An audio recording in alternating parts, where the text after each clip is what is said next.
On the flip side, we initially had creating and interpreting graphs as one single practice. For example, look at the developing level of the 2018-2019 progression that we had. I can draw a shape of a trend line on a graph indicating significant values on the axes based on a relationship, or I can correctly identify the relationship shown in a graph to use in answering a question. This folded way too much into one standard, which became difficult to manage because there was so much detail packed into the levels. And often we needed to assess both skills, the interpreting and the creation.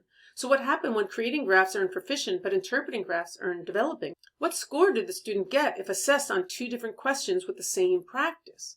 So we separated them into two, creating graphs and interpreting graphs.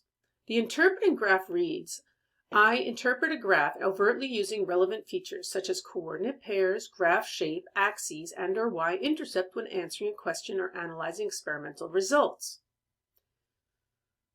The creating graphs reads, as I create a graph between the relevant independent and dependent variables, axes are labeled with variables and units. I include a trend line for the graph.